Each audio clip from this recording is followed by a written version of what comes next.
Til máls tekur hæstvirtur forsætisráðherra Sigmundur Davíð Gunnlaugsson.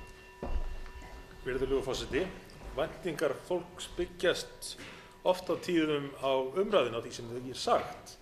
Svoleiðis að ég óttast það að ræða eins og háttvirtur þingmaður flutti hér sé ekki til þess fallin að skapa miklar jákvæðar væntingar hjá þeim tekjulægstu. Ef við hins vegar lítum á staðreyndirnar, þá hafa menn þrátt fyrir allt ástæðu til þess að gleðjast yfir því að hér sé komin ný ríkisstjórn, vegna þess að nú ójöfnuður á Íslandi minni heldur en var nokkuð tímann á síðasta kjörtímabili. Hefur verið að þróast mjög í rétta átt.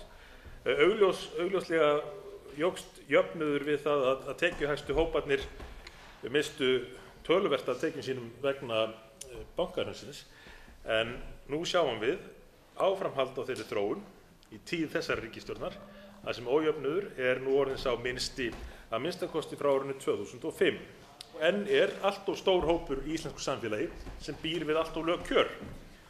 Og þessi ríkisstjórn mun einbeita sér að því að halda áfram að bæta þau kjör. Það ekki hægt að leysa vanda nema nálgast hann út frá staðreyndum.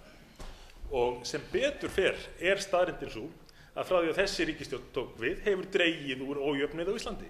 Það er sama hvaða mælikvarði lagður á það.